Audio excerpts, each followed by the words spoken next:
Pronto, pessoal. Como eu estava falando, nós, na semana passada, iniciamos aqui a conversa aqui sobre o filo dos cordados. Então, o filo cordata ou filo dos cordados é um filo que ele tem, entre outras características, a, a presença da notocorda, tá? Uma, uma característica específica do grupo. Uma coisa que a gente vai destacar também é que é dentro dos cordados que a gente observa a presença dos vertebrados. Então, não são todos os cordados que são vertebrados, que possuem coluna vertebral, mas é dentro dos cordados que a gente tem os vertebrados. Então, nós pertencemos a esse grupo, a esse filo, tá? Então, nós vimos aqui uma diversidade dentro do reino Animalia aí de 9 filos, tá? Poríferos, quinidários, platelmintos, nematelmintos, artrópodes, equinodermos, moluscos, anelídeos e cordados. Então você tem um, uma, uma gama aí de 9 filos, e desses 9, apenas um contém vertebrados. Não quer dizer que todos são, mas contém os vertebrados. Então nós temos aqui o filo dos cordados, que é dividido aqui em outros 3 grupos.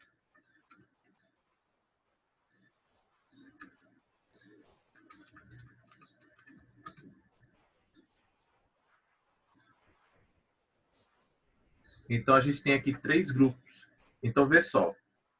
Se eu pego aqui ó, um pequeno cladograma, incluindo aqui os cordados e os equinodermados, a gente vai ter aqui todos os animais que são deuterostomiados. Então, a gente já conversou nas aulas passadas que um organismo deuterostomiado é aquele organismo que, quando ele vai formar o tubo digestório, o início da formação desse tubo, a abertura desse tubo, a abertura inicial para o meio externo, é a partir da cavidade anal, deuterostômio. Quer dizer, um animal que tem essa. Ele inicia a formação do tubo a partir da abertura anal, da cavidade anal. Os animais protostomiados são aqueles que são.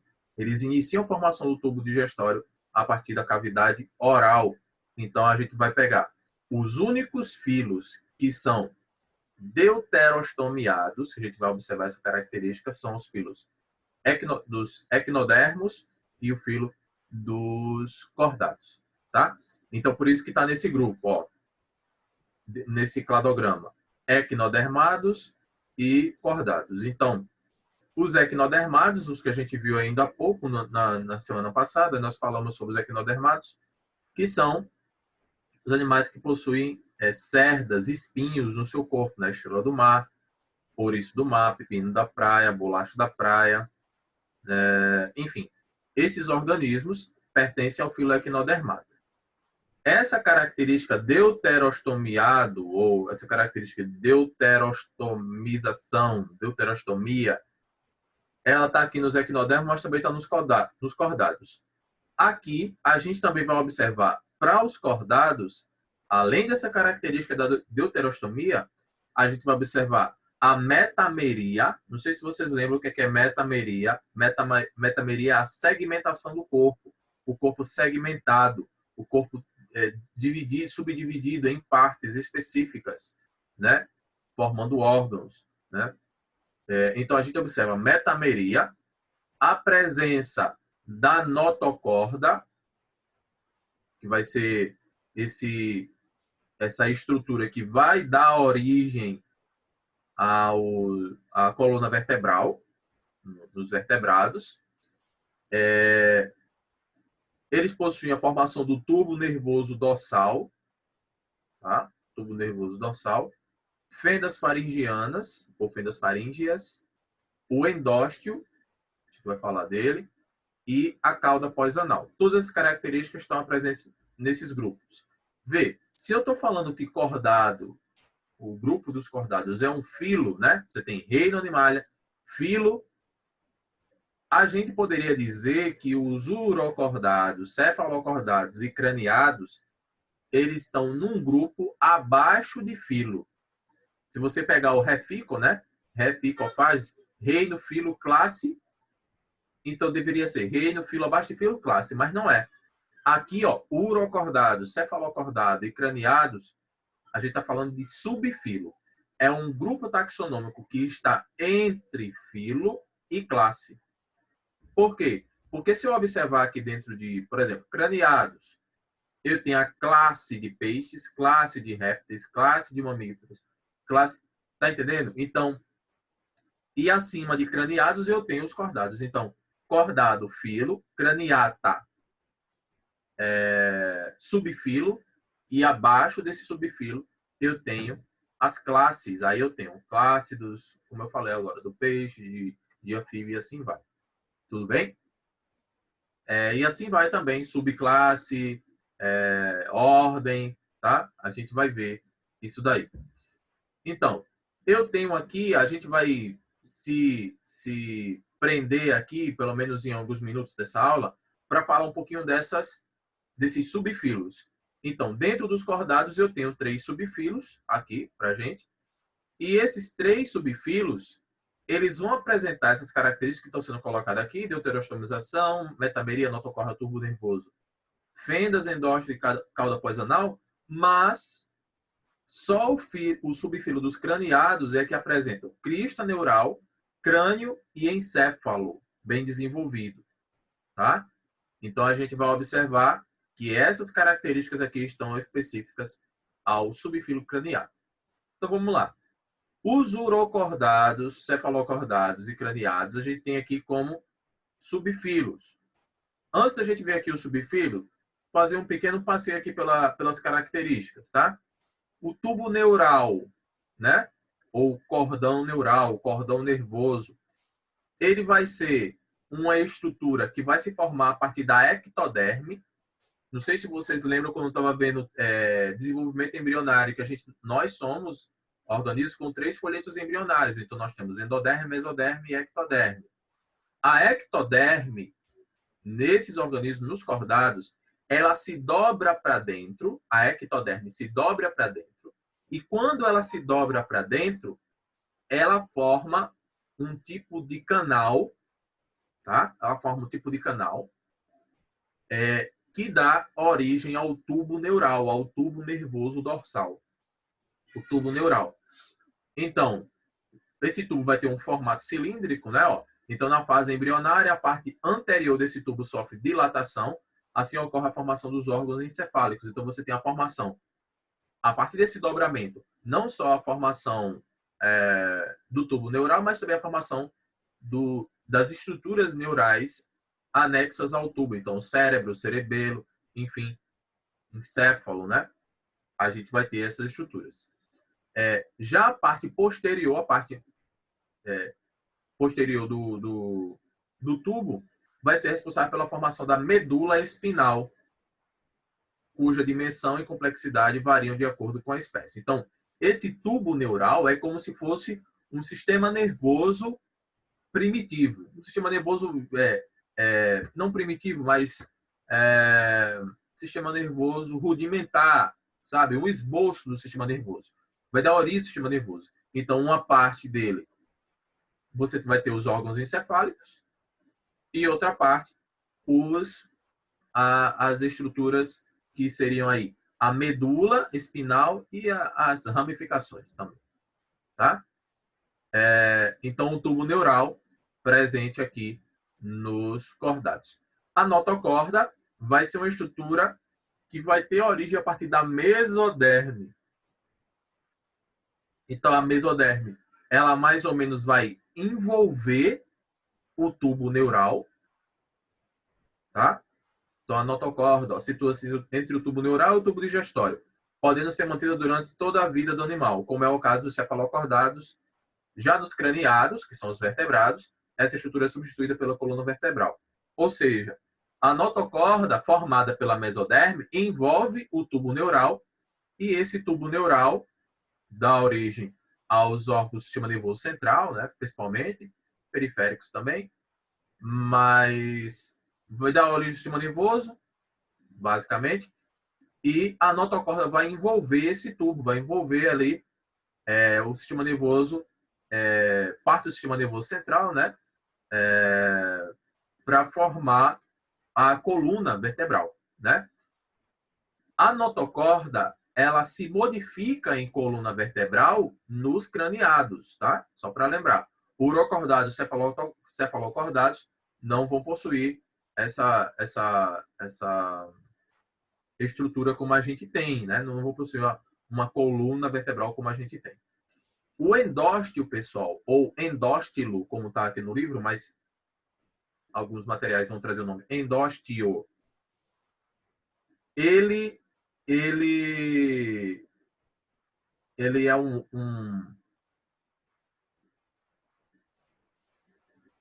órgão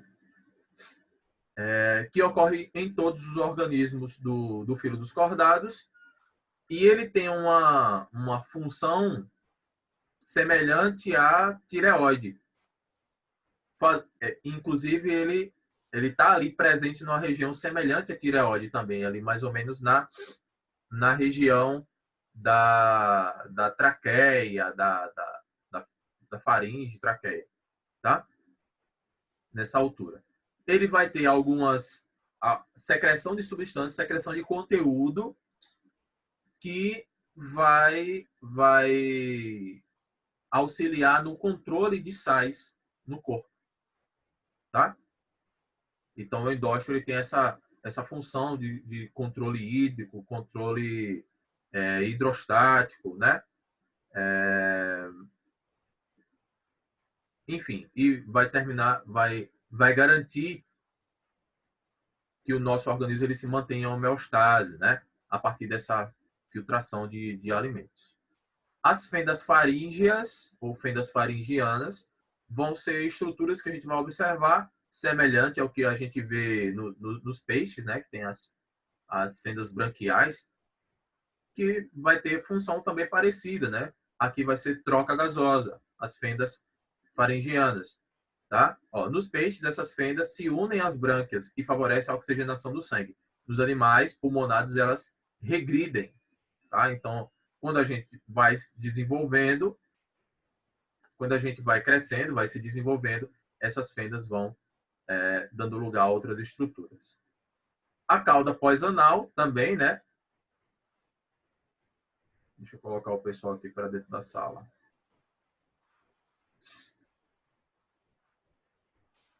A cauda pós-anal, do mesmo jeito, vai estar presente em todos os embriões que são cordados, inclusive em nós, tá?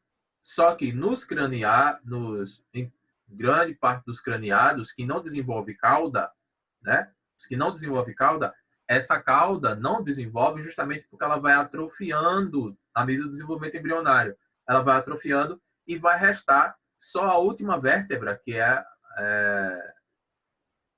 o finalzinho da coluna, né? O cóccix, seria um vestígio dessa cauda pós-anal, que é embrionária. Então, aqui seria os cordados, né? Os cordados teriam basicamente essa estrutura. Um tipo de cordado que ele é muito utilizado para observar essas características dos cordados durante o desenvolvimento embrionário é o anfioxo, que a gente vai ver, é um cefalocordado, mas o anfioxo ele possui essas características que nós possuímos também, né? Boca, endósteo, fendas faringianas, tubo nervoso dorsal, notocorda aqui embaixo, né? Ânus, cauda pós-anal. O filo dos cordados pode ser dividido em 3 subfilos: urocordados, cefalocordados e craniados. Por não apresentarem crânio nem vértebras, os cefalocordados e urocordados são chamados de protocordados. É como se fosse um grupo que ainda não é um cordado verdadeiro, é um protocordado. Então, você teríamos os craniados mesmo ali, que são os vertebrados de fato, e os urocordados e os cefalocordados, num grupo à parte chamado de protocordados. Então, urocordados, o que é que a gente vai ter aqui dentro do urocordado? Então, a gente vai ter um filo, aliás, um subfilo, que, que basicamente vai ser representado pelas acídeas, tá? Também são chamados de tunicados, eles têm essa estrutura que parece uma túnica, né? Então, são organismos sésseis, vivem fixos no substrato, são filtradores, tá? Então, a água entra por um sifão inalante e sai pelo sifão exalante, para que eles possam filtrar a água, né? Através desse organismo que é bem simples quando a gente compara com um vertebrado de fato. A gente vai observar que esses organismos eles são monóicos, tá? Ou seja, dentro de uma espécie, a gente observa que os organismos eles têm macho, estruturas masculinas e femininas, tá? No mesmo organismo, ou seja, são hermafroditas. E realizam fecundação cruzada e é externa. A fecundação acontece na água, tá? Formando larvas, inclusive. Tá? Desenvolvimento indireto.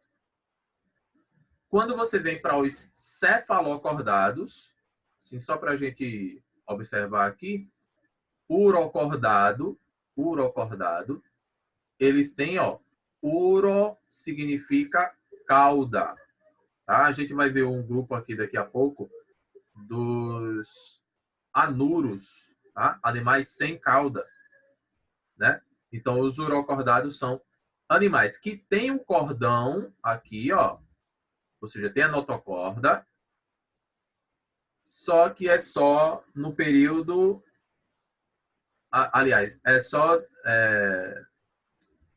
não no período, na estrutura aqui caudal, né? A notocorda é mais reduzida na cauda e é por um período mesmo de larva, tá? Quando a gente vê para os cefalocordados, já muda um pouco. Você tem os organismos que eles têm a notocorda já desenvolvida, tá? Né? Que vai da cabeça até a cauda, não fica só no período larval e nem só na região caudal, vai da cabeça até a cauda. E eles têm um hábito de se fixarem na areia, né? Dentro de rio ou em regiões de praia, ficam lá fixos na areia, ficam fixados na areia, tá? Eles não têm a estrutura da cabeça diferenciada, né? Como a gente vê nos vertebrados, mas eles possuem todas as estruturas que o vertebrado possui, né? No desenvolvimento embrionário, óbvio. São animais também que vão realizar filtração, ok? E não tem estruturas de locomoção como a gente vê em outros animais até aqui, né? A gente viu inclusive nos invertebrados. Nos craniados, né? No subfilo craniata, né? Ou vertebrata, aí você tem os principais grupos de organismos, né? Dentro aqui dos cordados, né? Que são os vertebrados, subdividido em classes específicas, tá? Só que dentro dessas classes nós temos outras subdivisões que a gente vai observar agora. Exemplo, nós temos aqui, ó, os agnatos, que são organismos. Se você pegar o nome aqui, ó, gnato significa mandíbula. Então, são organismos que estão dentro aqui dos vertebrados, mas não possuem mandíbula. Então, você tem aqui dentro as feiticeiras, lampreias, né? Estão aqui dentro, que conseguem raspar o solo, raspar superfícies para poder se alimentar, mas elas não têm essa capacidade de mastigar, de morder, né? Como nós possuímos, por exemplo. Então, você tem um grupo de peixes, um grupo de organismos aqui, né? Enfim, que é um grupo sem mandíbulas.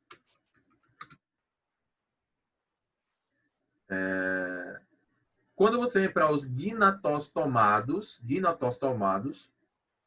aí sim você tem organismos que já possuem mandíbula, tá?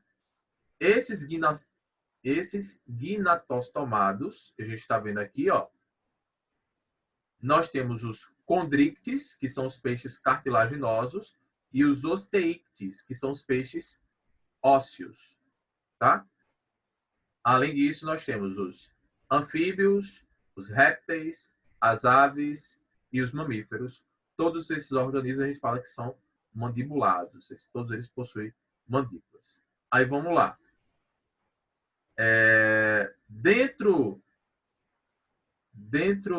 Uma coisa que vale ressaltar, pessoal, é que muitas vezes os agnatos, como eu ia falar agora, né?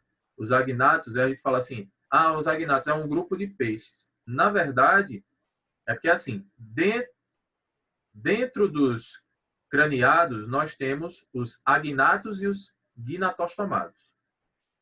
Os agnatos são sem mandíbula. Só que dentro dos sem mandíbula, só tem peixes sem mandíbula. Não tem anfíbio sem mandíbula, não tem réptil, não tem mamífero, não tem ave sem mandíbula. Todos têm mandíbula.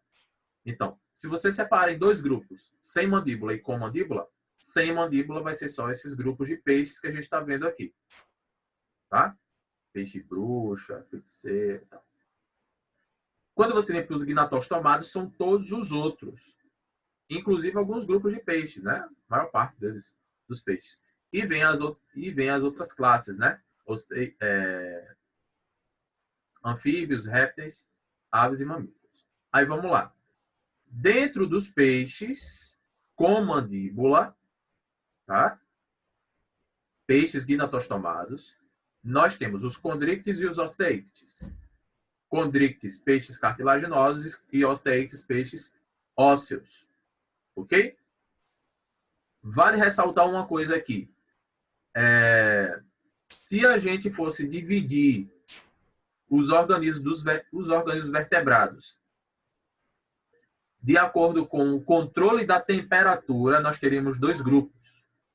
Nós teríamos um grupo que é dos organismos que conseguem controlar a temperatura interna do seu corpo, que é o nosso caso. Nós somos homeotérmicos ou endotérmicos, tá?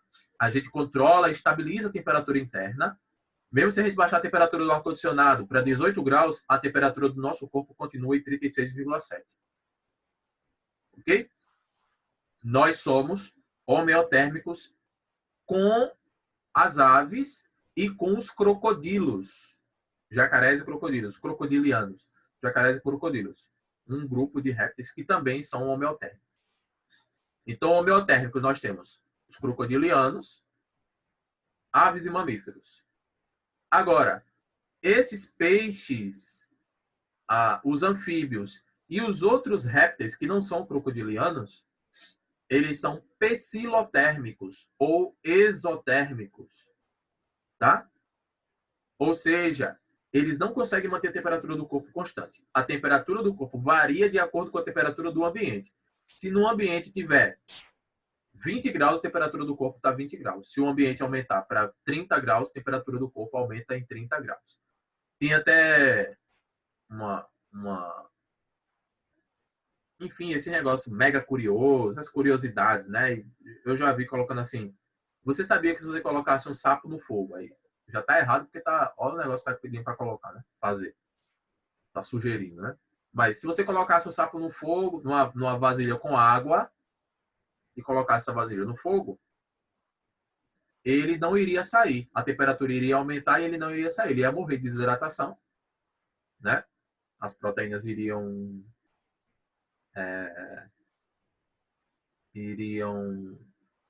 desestabilizar, né? Mas eles não sairiam. Por quê? À medida que a temperatura da água vai aumentando, a temperatura do corpo do sapo vai aumentando também. Ele não sente frio, não ia sentir calor, a temperatura vai aumentando. Até que chega um ponto que ele vai morrer, as proteínas desnaturam e morre. Entendeu? Mas no nosso organismo a gente não faz isso, porque a gente consegue sentir calor, consegue sentir frio, a gente sua, tá? Os mamíferos são os únicos animais que têm essa capacidade de suar. Então, nós temos essa diferença, né? Nós somos animais homeotérmicos. Então, os condrites, eles são a minoria entre os peixes gnatostomados, né? Entre os peixes, só abrangendo cerca de 4% de todos os peixes, tá? Algumas características que a gente vai observar de diferença. Vamos lá. Primeiro, a boca dos cartilaginosos, a boca ela é ventral, ou seja, ela é voltada para baixo do peixe. É o caso dos tubarões, das arraias, a boca é voltada para baixo, tá? Tem mandíbula e tudo, né? Mas a boca é voltada para baixo. Outra coisa, eles possuem fendas faringianas aqui, ó, fendas laterais.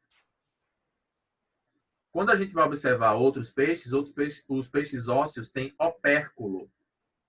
Deixa eu ver se tem algum aqui, dá para ver. Ó, essa voltinha que tem aqui, ó, que fica guardando as brânquias, tá? Essa voltinha que tem aqui, essa abertura aqui, meia lua, a gente chama de opérculo. Outra coisa que a gente vai observar de diferença, né?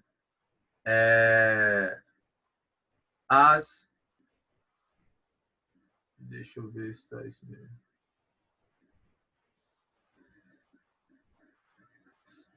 A estrutura corpórea, né? A estrutura que a gente vai observar que é nos peixes cartilaginosos, você vai ter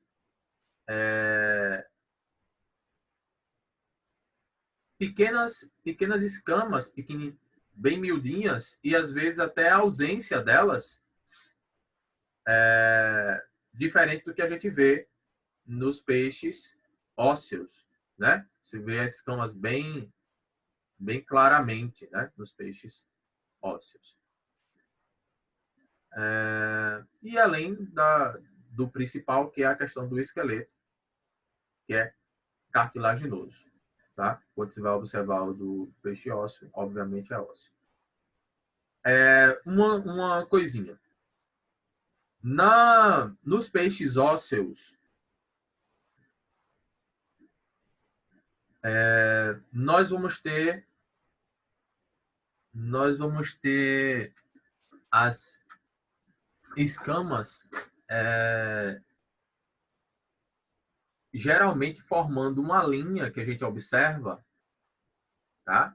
Na lateral, que ela possui células que dão a capacidade do indivíduo, do peixe, conseguir se orientar melhor no ambiente, tá? Então ele consegue identificar estruturas dentro da água. Deixa eu ver se a gente tem aqui.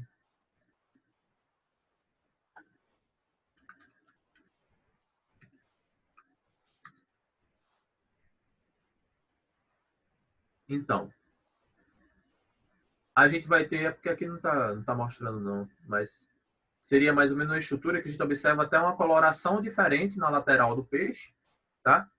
E ele consegue observar vibrações na água, consegue observar mudança de pressão, né? Oscilações na direção das correntes, enfim. Eles conseguem se orientar a partir desse conjunto de células que eles possuem na lateral. Tanto peixes ósseos quanto cartilaginosos vão ter, só que nos peixes ósseos, né, muitas vezes você vai ter até uma coloração diferente para as escamas na lateral do peixe, já mostrando aquelas células lá que são diferenciadas. Ok? Além disso, os peixes possuem uma bexiga natatória, que ela consegue controlar profundidade do peixe, ele consegue controlar fazer as trocas gasosas e se deslocar com mais facilidade dentro da água, tá? Consegue chegar em determinadas profundidades que de repente não conseguiria se não tivesse essa bexiga. No mais, vão apresentar um tubo digestório completo, né? As brânquias vão dar a capacidade do peixe controlar as trocas gasosas e a circulação sanguínea ela vai ser bem eficiente, né? Fechada, acontecendo dentro de vasos sanguíneos. Vão ter uma circulação menor e uma circulação maior, uma circulação branquial e uma circulação sistêmica. Uma hora o sangue está rico em oxigênio, outra hora ele está rico em gás carbônico, tá? Com um átrio e um ventrículo lá no coração. Por final, eles vão ter uma capacidade interessante de fazer a osmorregulação, inclusive os olhos do peixe, as brânquias, né? Enfim, eles vão possuir estruturas específicas para evitar que o excesso de sal entre no corpo deles, nem que eles percam muita água, né? Principalmente os peixes que vivem em ambiente marinho, em água salgada. Tá? Então, eles têm sistemas específicos para realizar esse controle da osmoralidade. Ok? Pessoal, a gente vai dar uma paradinha por aqui, porque só faltam 2 minutinhos aqui. E na próxima aula a gente continua com os anfíbios. Beleza? Então, é isso. Dá uma lida sobre o assunto e na próxima aula a gente continua o conteúdo para a gente poder fazer os exercícios e concluir tudo. Beleza? É isso. Um abraço a todos vocês. A gente se vê na próxima aula. Valeu!